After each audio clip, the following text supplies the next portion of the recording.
Hello and welcome to the third episode of the Earth Art TV podcast. Once again, I am joined by Weaving Wizards Mark and Rebecca, James Brunt and Caroline Hayes from Sheffield, and my other half Julia. And this week we discussed the role of AI in art and social media. We called this episode Slave to the Algorithm. So without further ado, I bring you episode 3. And in the blue corner, we have Mark and Rebecca. Hello. Say hello. Hello. Hello. And in the red corner, we have James and Caroline. Say Hello. Hello. Hello. And what Now, corner are you when and we Julia recorded- in? Oh yeah, sorry. And in the, what Headquarter. colour are we in? Are we with Yellow. a blue? Although I Yellow. Oh, with the yellow corner. So that's me, Richard, and Julia. in. Hi. So what was interesting about our other podcast is it feels really wooden when you're recording it, but it actually sounded reasonably non-wooden when we listen to it back. So there's always hope enjoyed that it listening doesn't back to sound it. quite as bad as it might do to us at the moment. Okay, let's kick this thing off. What do we have in So- store this time, Richard? What do we have in store? That's almost like you're my stooge, Mark, ready to ask me to feed in. I was going to start with a couple of topics, not topics that have a hazelnut in every bite, but a topic about things that are currently happening to all of us if you frequent social media. We're in the time of AI. Yes, go on, Mark. I can see it. I was going to say cats and dogs and things like that, but AI, yeah, there's a lot of that around. So, with microphone etiquette, it's best to find a place you're just going to always be the same because you'll be fading in and out as you do that. Actually, I'll just stay where I am. Just I'll just relax stay where I wherever am. you are. That's absolutely fine. As long as you can hear yourself through the headphones, we're all good. So AI is now feeding a huge amount of the content that appears on your social media feeds. It's being chosen as for its already popularity. So you're seeing stuff that's already popular because their whole thing is getting your attention on their advertising. And even in the last couple of weeks, I've noticed coming up on my feed on Facebook in particular, AI generated art. Quite a lot of it. So you'll have stuff that is pretty obviously fake in that you'll have a combination of a lightning bolt hitting a tree and the moon and a rainbow and this kind of thing. And they look pretty amazing. And you'll have 400 comments underneath with one person saying it's AI and 399 saying, "Oh, that's amazing. What an amazing photograph." Oh, yeah. How fortuitous Yeah. that all those things happened at the same time. So we're kind of descending into this world where what people get to see may not be real, but plus there's no one really choosing whether it's any good or whether this is introducing people to new things they may not have seen before. You're just getting what's currently popular. So what's happening is getting narrower and narrower. It's AI make-believe, isn't it? Well, it's all about money and getting eyes on advertising. So what triggered this is I heard on another podcast about a big website in America that did music reviews, but it was done by real people. And in the music industry, in the past, you'd have DJs or writers for magazines who would go and see all the new bands, and they would, their thing was to introduce people to new and interesting things that maybe wouldn't get found out otherwise, and that's how people got broken into it. They went out of business because they just cannot generate the income through people seeing their work with AI just pushing what's already popular. So if you're already popular, you're going to become more popular, and what you're going to see is just going to get narrower and narrower and narrower, and that new stuff's never going to ever break through for anybody to see it. So there's a number of things going on. Where are we entering a world where art itself, made by real people, of which we're apparently real people, will just lose that audience? And if you have a large proportion of the audience who can't tell the difference between AI generated art and art made by people, there'll be a time where everybody's forgotten that it even exists. I mean, you could argue that what was happening at the end of the 19th century with the rise of impressionism and photography, and there's all those realists saying, "Oh, there's just no point painting realist anymore because there's all this photography that does the work," you know. I guess the thing on top of this is that AI curation, that the ways people got to see it was still the same, whereas now, it's already happening on, I get shown websites with people parking badly and people taking photographs of it and AI generated art and have you seen what this movie star looks like now? I don't get to choose, and I try and train it to show me things that I'm interested in, but it never does. It just shows you what millions of other people have already seen. I think it also depends on your relationship with social media quite a lot. And I think it's how much emphasis do you put on social media as something that's really valuable to you as an artist.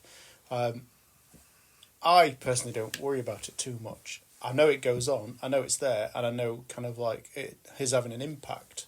But my relationship with social media is kind of like, I think I'm in charge, not social media. So I'm not ruled by it. I'm kind of using that for my own gain. And I get that my audiences might be struggling with that somewhat, as everybody is. But equally, sort of like, it is what it is at the end of the day. I'm not going to worry too much about it. I'm the same. I don't really want to waste my brain cells in thinking about it, even though I know it's could become a thing.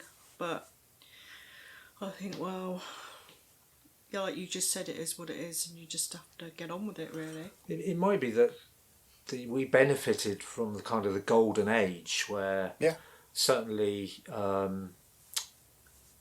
we just wouldn't be doing this at all if it was in this way. We'll still be doing it as a hobby that no one would ever see without social media to share the work out there. So it turning into a profession with an income was down to social media, really. That there was a way of getting it out there. I think before, because I never would have. I was going to say, before the whole, we've never been particularly successful on social media. I think no. Like, and it's so. Yeah, I don't know. Yeah. I mean, you're a slave to the algorithm. Yeah. No, so I'm not a slave to the algorithm. I'm quite fortunate. I don't get like people barking badly. I tend to get a lot of stuff about. Hang on, people let's get this on the record. Willow. James is not a slave to the algorithm. Are you a slave to the algorithm? Can I feel another T-shirt coming on? Slave to the algorithm. Slave to the algorithm. I think before AI, that's good. Before AI, it was other people taking your photographs and posting them as their own, or posting without credit. I think was a very similar thing. And I know people who that really, really got to them, and they spent a lot of time with a lot of negative energy trying to fight that. And, it's happened to me, and it bothers me more than it bothers you. If it I see doesn't bother me at something all. that's not, because, I know I'm putting images on there, so I know that I am handing over that material. It never bothered me because sort of like there's so many people out there know my work. Somebody in the comments will say this is not your work.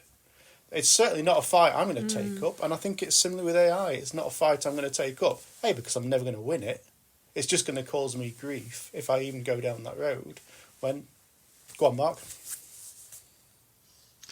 So when you put your work out there, so obviously you make the work. And then you put it out on social media, but once it's out there, you release ownership, but you still have the responsibility of that. You're the person who made it, so you have ownership that you created it. But the image, where does that lie? I don't put the image out there thinking that I've handed over ownership. I put the image out there knowing that that's out there for other people to do. And I don't encourage it. I don't particularly want it, but I'm not going to get into fights and arguments that are just going to give me so much negative energy. Just move on. I agree with you. I mean, I've absolutely been a culprit of exactly what you're talking about. I've moved on beyond that now, but and some of the reason for that is the algorithm is becoming so draconian. It's like shouting, man shouts at clouds. It's getting entirely pointless because it doesn't get out. So I think I'm kind of talking more about whether, say in 5 years' time, the opportunities, if we were starting then, would those same opportunities that some of us did benefit from, will they have gone completely? And could it even go to the point where the social media for jobbing artists trying to get their work out there at all, that it just gets swallowed up into this, because people aren't involved. You've got AI who are just promoting what people already like, but what they already like is what's been promoted to them, and it just just you probably wouldn't be able to find it if you wanted to, and that got. We saw some AI. I was just scrolling and saw like some stone work on a beach, and I said to Mark, "This isn't real." The thing is, as artists, we know what's real. We know that we're the makers, right? We know what's real. We're the makers, and it's like when it's documented and the image is out there on the internet, then that's when the ambiguity is. Like, do they know if it's real or not? Exactly. But the piece that you and John and James made in Bridlington, like, if I didn't know and hadn't seen it with my own eyes, I would have thought that was AI. It looked unreal. Colossus. Do you remember Colossus? It looked really there's been a lot of feedback for that piece. Like people saying, "Oh, that can't possibly be real. Where'd you get all those white stones?" They need to go down Bridlington way, don't they? Well, exactly. That's kind of the point. If we can't, you said, Rebecca, earlier that you saw some AI generated ones and they sort of had a soulless quality, but I'm not sure. I mean, as I said, I'm seeing so much of this stuff which is so obviously AI. I mean, it's like fantastical looking. It doesn't look realistic at all. And yet people are all saying, so many of the comments are, that's amazing, what a fantastic thing you've seen. So that's the level of discernment. And then if, say, 3/4 of the audience, that's their level of discernment on what's real and what isn't, if they're liking the stuff that's the most fantastical, that's getting the most attention. The AI algorithms are then curating that and showing that to other people. Anything that doesn't look fantastical enough is just going to get lost in the ether. And as I say, we in 5 years' time, a new amazing land artist comes along and wants social media as his platform to get it out there, unless he has a very lucky. But I think it's also about. Go on, you go. I think it's also about. You're saying fantastical. I think there's something in perfection as well, and out of any of us here, does anybody go out there creating something with perfection in their mind? No, absolutely not. Nobody would mistake my work for AI because of all the imperfections in the work. Or so many. I used to go out and Did you? and want it to be perfect, and I'd spend absolutely ages trying to get the leaf in the right place, and then go back to it and no, it's not right, and have to do it again, and then in the end I just realised it was a futile exercise. And did you enjoy it? No, not when I was trying to get it. No. See, that's what I was going to say. It's like how much of your work, all of you, it is really about the end product anyway, because what you always say is that it just isn't, the end product's not important to you at all. And I appreciate that might be different for different artists, but for James, that's you don't really care about the end product. The only person I make work for is me. Is the process, isn't it? Yeah. So that's exactly where I was wondering. I mean, we've talked about this from the point of view of sharing our work online, but really that's not what the work is at all. It absolutely it's not why is the you process. do it, and it's not but it's the about. way that we certainly I have and we have made a career out of it is through making that connection to people and putting it out there online. Yeah. So it just means I can carry on indulging myself doing the thing that I want to do. So there's and part of the community. Sorry, go on. No, I was just going to say, I think you can't really argue that is, social media and things has really helped with all this, but probably all of you were doing it before, so you were certainly doing it before social media and still interacting with people and still creating as Before an artist and still certainly so it's just changed the way it's presented, but it made hasn't it easier changed to document work. I mean, very different work. I wasn't doing the work I'm doing now prior to social media. But you didn't, like, all of your work hasn't come from, like, lots of it has come from social media, I guess, but you were a job in artist workshopping. Profiles come through social media 100%. Before that, I guess, But it's not all of it, is it? It's not, it was a thing before. And I actually think that's a really interesting point, and I think it's something that we should remember, that whilst we all owe a little bit of a debt of gratitude to social media for creating what we have right now, it's not the be-all and end-all, and the art world's a much bigger thing, and I think something that we should be striving to is relying less on social media and having a more stronger connection to a wider art world. Julia, you've always spoken about us having the Turbine Hall at Tate Modern for us all to show it. Looking forward to that. So am I. How are you getting on with that, Julia? Yeah, I'd love that. If we were all there with all our creations in the Turbine Hall, it would just look amazing, wouldn't it? One day, Julia. One day. The way to put it is, it's talk about it as having in the world. Like we have it already. It's already done. We've got to take the actions consistent with making it happen, right? Like do the actions that we need to do to have it happen. Which that's maybe something we can talk about when we get together. It's like how how does that happen? And I just think some unreasonable conversations in different places, because why not us? Yeah, why not? Yeah, absolutely. Yeah. Why not us? Richard, you were saying about next generations. Now, of course, when we started, we're of a certain generation, of a certain age, and we remember the times before the internet and social media. But the next generation, it's going to be like AR, right? But not actual reality, augmented reality, and it's going to be within cyberspace and Web 3 or even Web 4.5, whatever that looks like. How do you know all this stuff? Social media. No idea what you're talking about. It's just like stuff that doesn't agent. exist in the tangible world, but exists within the cyber sphere. I'll be looking forward to seeing how that turns out. This is the interesting other side of this. Can you do land art in the?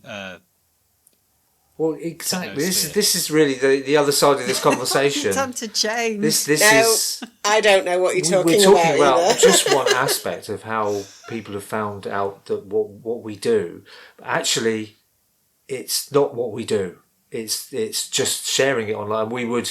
If it didn't get shared online at all, it would be exactly the same thing.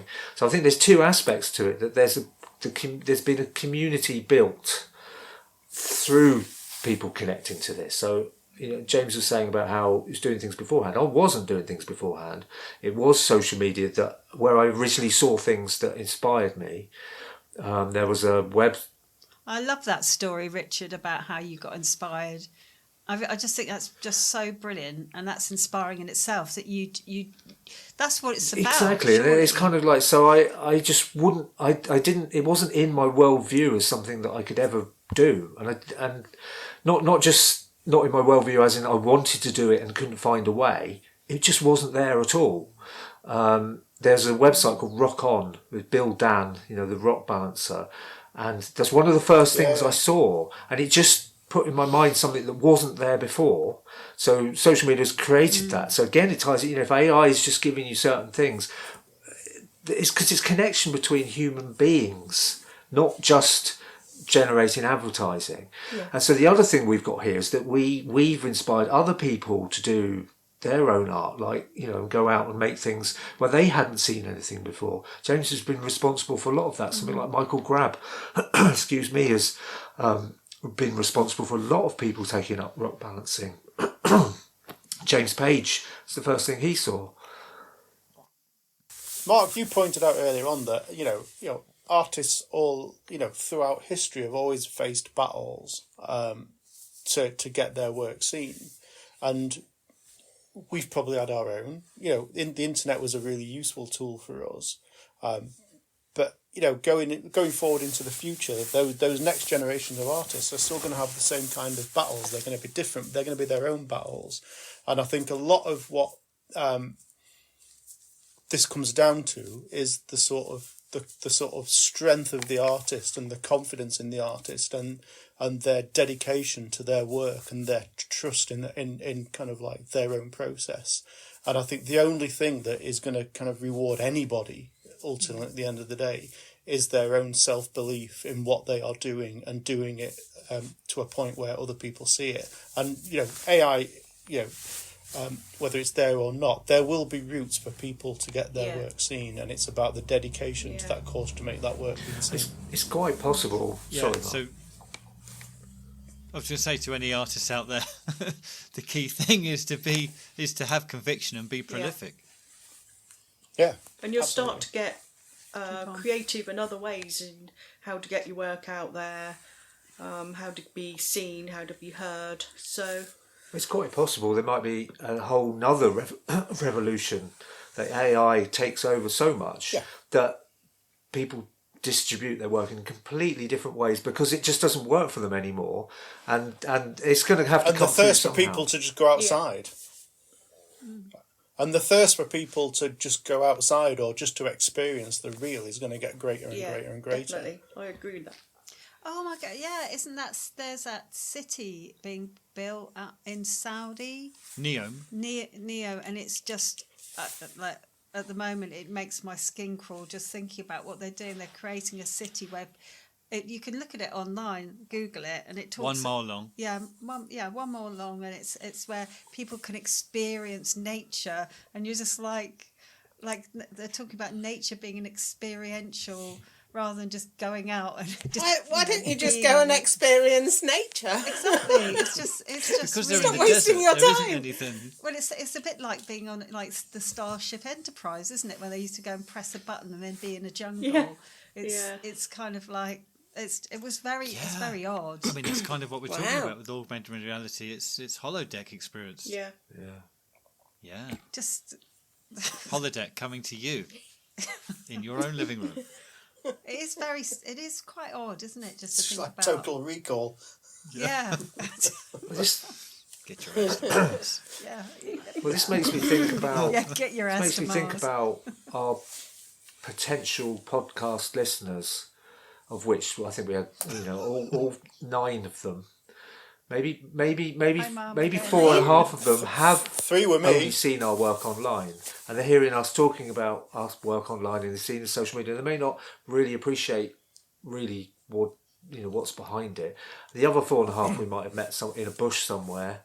Who've actually come and seen it made, but we're all a bunch of hedge hiding, weaving leaf botherer type people, and that's kind of really why we did it is because that that connection to nature is an absolute real thing. So although we're banging on about AI as a route to get out to people, it is soulless. It is computer generated when you take away what it's really about. So maybe it is communicated through the real art because we were there and we felt it and we're communicating, our feelings and connection to nature through what we do. One of the things I'm aware of I don't want to do is like there's a new world of all sorts of things, and I'm so old school that it's hard to get my head around, and I don't want to throw it out because I know people have actually used AI for their creativity. If I'm not saying it's not a great tool. I'm sure it's got its uses and So it's beneficial. It's like a tool for people. But right now I can't say it because I would say I'm ignorant about it. You know.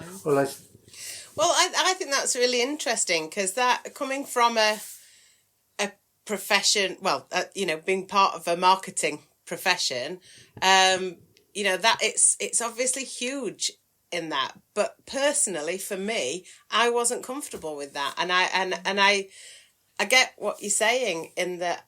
I think it's important and it's good and maybe it's great for other people to take forward. It isn't for me.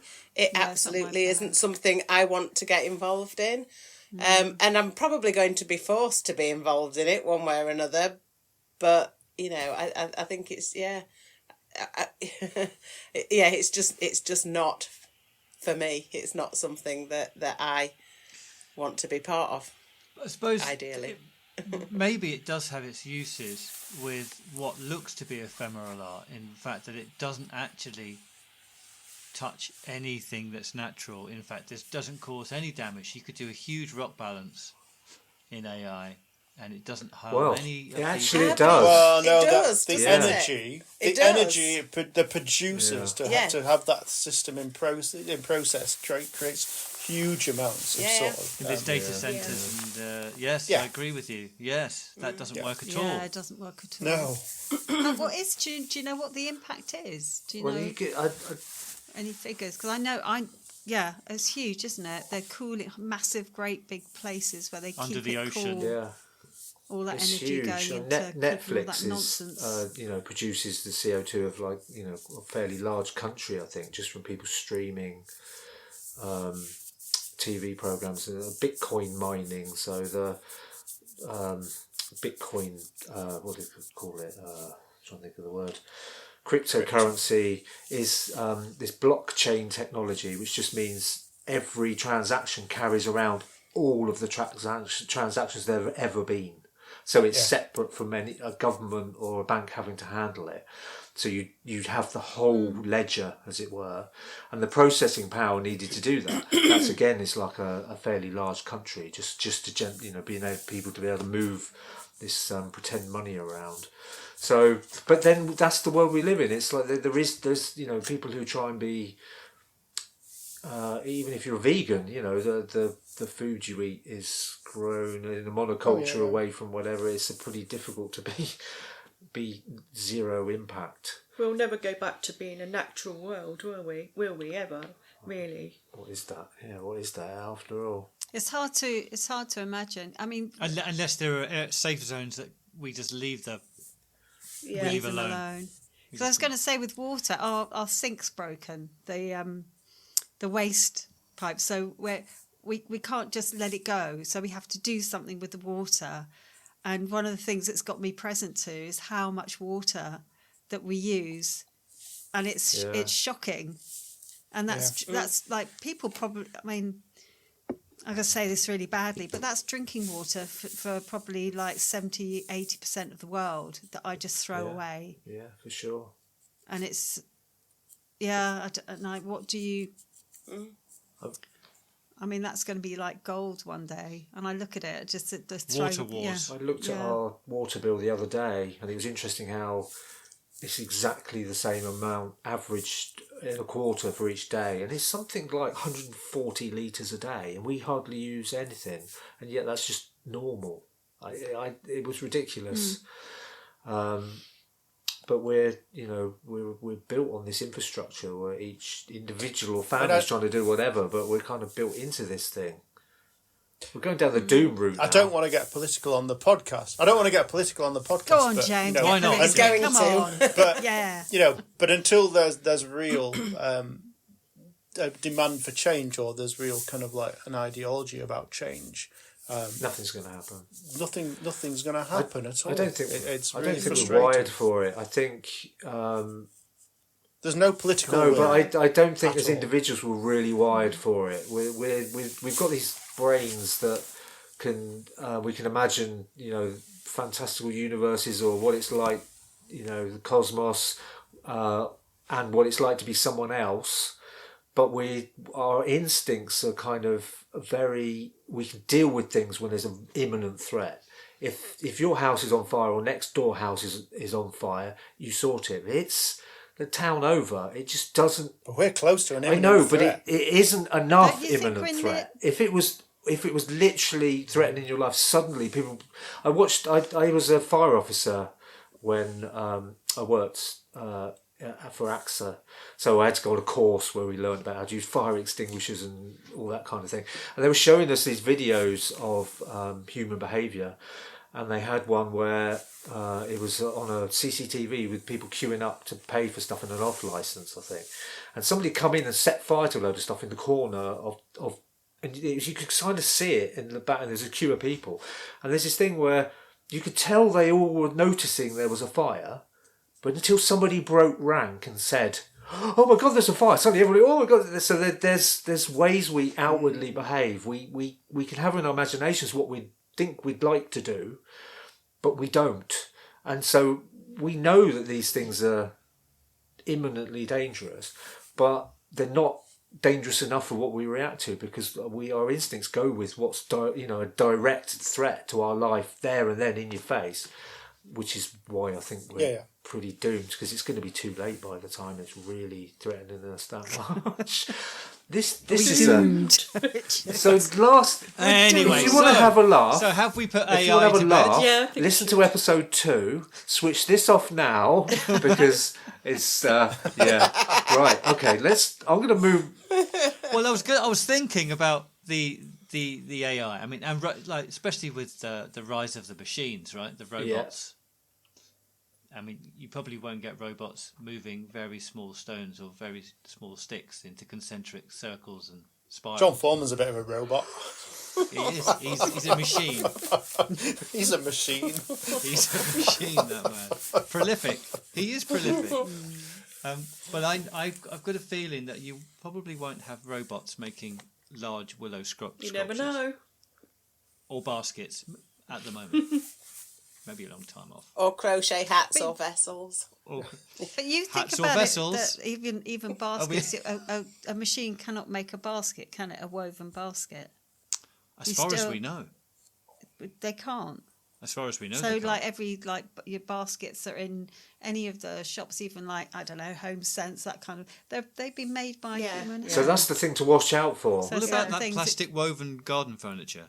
Huh? What about that plastic woven garden furniture? I don't know what you're talking Is about. that robots or is that people? I don't know. Probably. Yeah, the raffia type I've been dreaming about plastic chairs and furniture garden again. centres. That's it. Yeah. Robots or people, that's the... Robots or people. That's There's a another game. feature. So, We're who organic made this? robots. Or people? Richard, Yeah, I'm going to move us on you to on a to more another subject. uplifting Baskets subject. or hats? Yeah, take Yeah. control, Richard. Go on. Vessel or boat? Boat is a vessel. Hats. Today, or it's bark. interesting because today I was at Butser Ancient Farm. I started digging the holes for the legs of the Wicker Man, the 11-metre high Wicker Man. That gets What's it burnt going to at be Beltane. this year? Standard stuff in the world of Mark, Yeah. Well, it's funny because someone says, "What are you doing today?" I says, "I'm digging some holes for the legs, but I happen to have a seagull in the back of the van, a 5-foot seagull that is in A real full one? repair. Just standard day at the office. Oh. Not a real one, not an AI one. Well, actually, yeah, a real sculpture of a seagull. It's called Chips the seagull that used to adorn Littlehampton Town Centre, but." I can't remember what I was about to say now. Wicker Man. Oh, that was it. So I've been asked to replicate something that's called grooveware, Oh, which could also be a drum and bass groove. I think grooveware. what's grooveware? I don't know, but we should do it's it a when we get together at Neolithic the cottage. vessel where they would put these little patterns and grooves, and we've been asked to do this concentric circles on the pot. Oh. So I was thinking, how do I make a pot Make a out of willow? Would it be a vessel, Make or a would it be a basket? spiral. Or would it be a hat? It wouldn't be a hat. Don't make a hat out of willow. It won't be good. Well, the figure is also going to be wearing a hat. That's it. When are we making that? Or are you making When that? are we making that? Between now and May the 4th. Be with you. Oh. Yeah. Oh. Anyway, that Come was on, my Richard. news of the week. Pull us Well, in. I was Mark was digging holes for the Wicker Man. I was at the hairdresser talking about the film The Dictator with Charlie Chaplin. So I thought, I've got to watch that. Amazing film. So that's what I was doing when you were... Well, if we're going down this route, I went underground. I went 140 metres underground down a coal mine. He wasn't digging a hole. He wasn't following the moles. Not digging a hole. Not digging a hole. The hole was already there. Did you go down in the cage? Went down in the cage. Absolutely went down in the cage and had a look at the sort of the middle of the seams. We didn't go to the lowest. We didn't go to the sort of... it was the middle seam, and it made me realise that I'm kind of glad I didn't have to work down a mine. Yeah. Wow. It was really, really, really tough. So it's left just how it was when it was, what, is it the 80s, was it? It was last... Yeah, well, yeah, I think it closed down sometime in the 80s, but they've got some of those kind of nice sort of living museum mannequins of kind of children pulling along sort of the sort of wagons of coal and stuff like that. So you go through the mine in the ages. Did you find it spooky? What was the kind of atmosphere? No, not really. The vibe of those people who tunnelled it out hand. It wasn't spooky.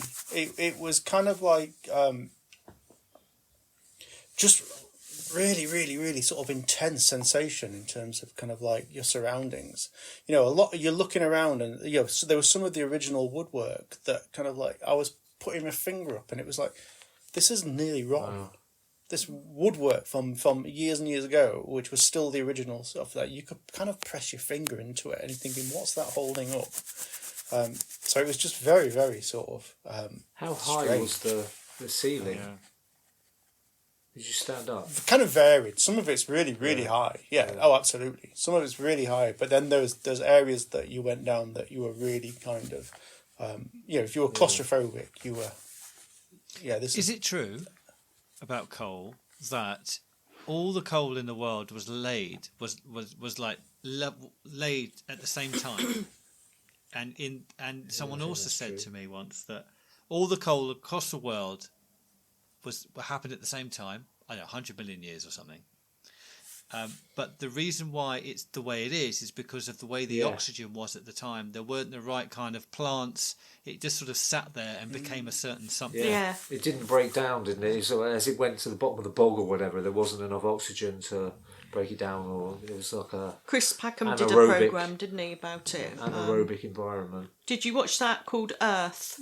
It was an amazing programme with Chris Packham, and he was talking about from the very beginning how the Earth started, and it came to the bit about the coal, didn't it? There was some bit, it was something like 700 million years ago or something, where it was an ice age that went on for millions of years, and there was just the tiniest amount of life that just held on in little pools on top of these glaciers, and it actually, because of the constriction of how limited it was, and it reversed into a sort of like a greenhouse effect. It caused the diversity, so it was like it almost needed to go to this very, very small to then burst into this the diversity of things that we've got on the planet now, or did have before we started.